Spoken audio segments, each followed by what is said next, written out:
important that you, as a business owner, you don't have to let the customer feel like they've been robbed.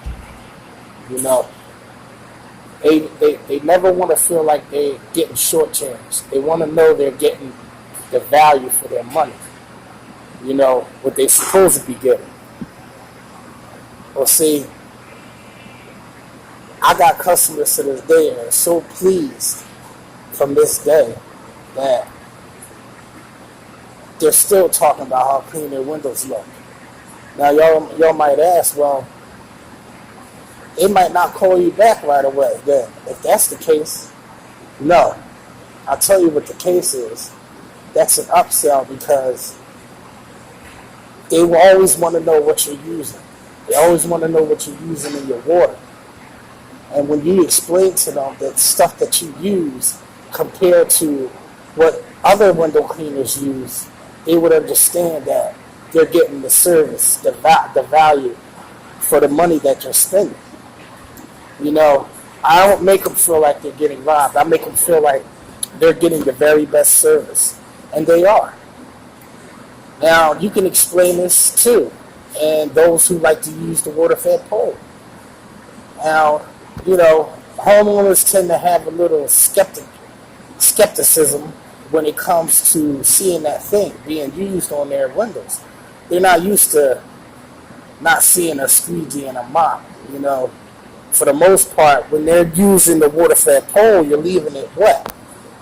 I mean, some homeowners now are getting used to seeing that because, you know, it's been out long enough where, you know, most of the time you don't have to explain this. But what happens when just that one customer decides to ask you, well, aren't you going to take the water off? I know some of you people out there has been in situations where customers don't even want you using a water-fed pole because they don't like to see water left on the glass. I know this is true. It's true. But if at all you cannot explain the science behind the thing, then you will have to go traditional style. And all my customers, I explain to them so they're informed. That's what you want to do. You want to inform the customer. You want to voluntarily inform them whether they ask you or not, because it's just good business to let your customers know that you take pride in your work and that they're getting the very best service that they can get. But that's enough chit-chat. I'm about to cut it. Alright, so he finished this door. Now, it took him 20 minutes to do it. Let's see how he did on the outside.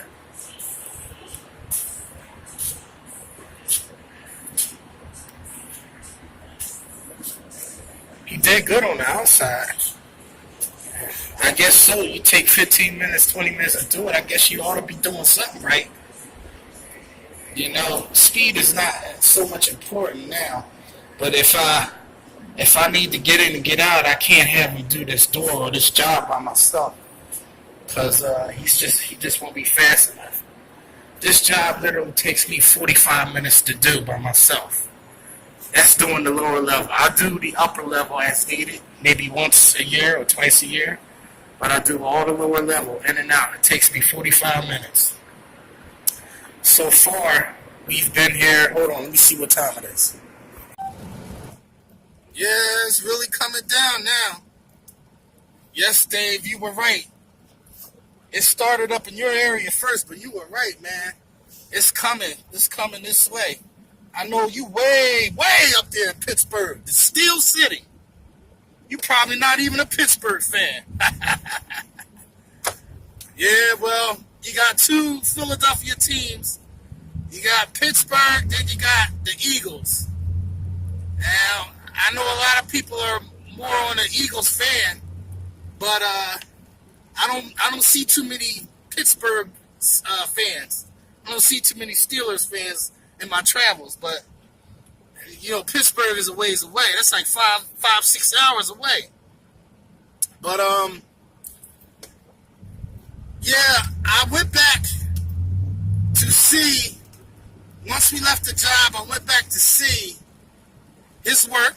I checked his work. He did the work fine. He did it okay, but I had to show him on that door because it has frame. It's a frameless door.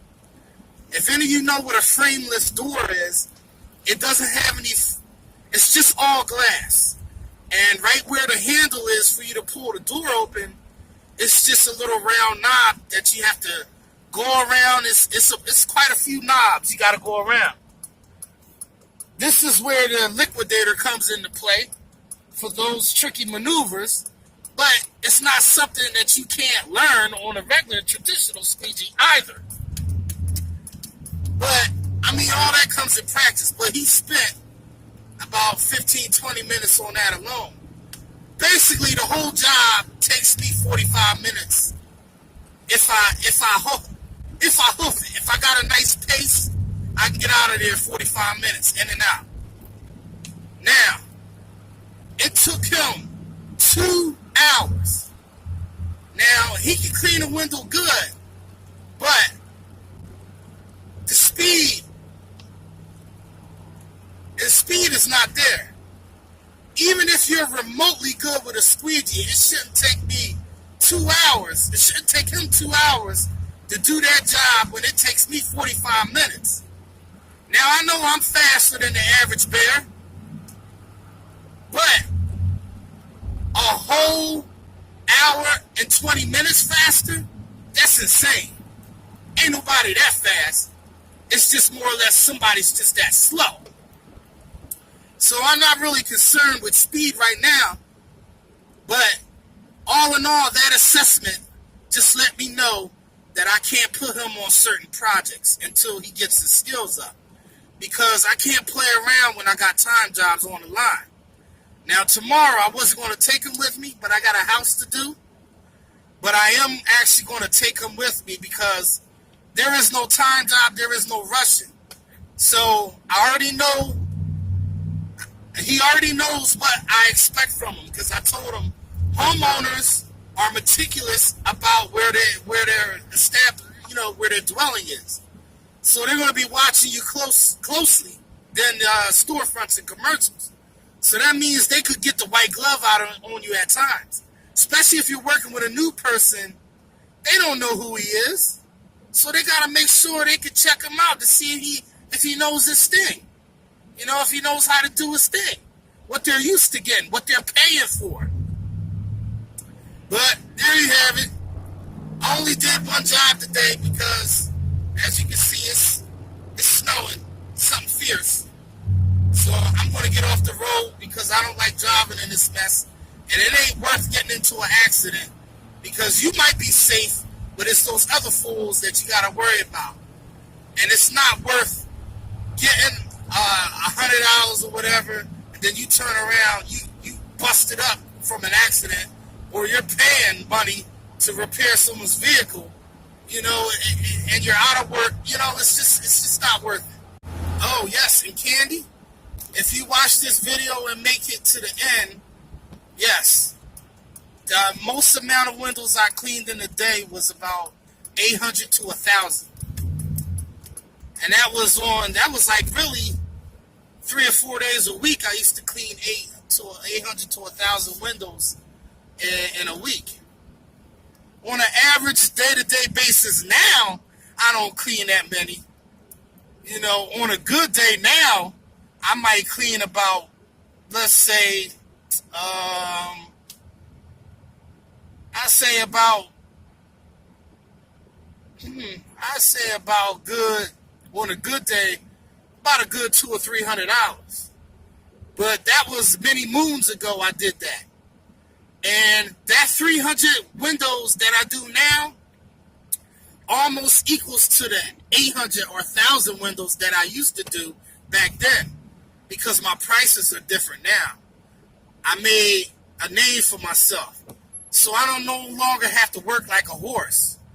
Basically, what I'm trying to tell y'all, you got to pick and choose your jobs where you can charge some good bucks and they're willing to pay. Once you get yourself a foundation, any job from here on out, you should be able to charge what you want to charge. If you want to jack the price up, then that's you. You're entitled. you deserve it.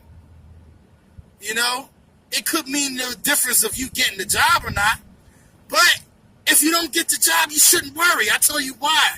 It's because you got enough to sustain you. When you got enough to sustain you, you should be building from there, which means you should be raising your prices and setting the bar high for yourself as far as standards is concerned and what your customers expect from you. Because you're charging more now, so you really have to step up your game and quality and always do a good job and never take shortcuts.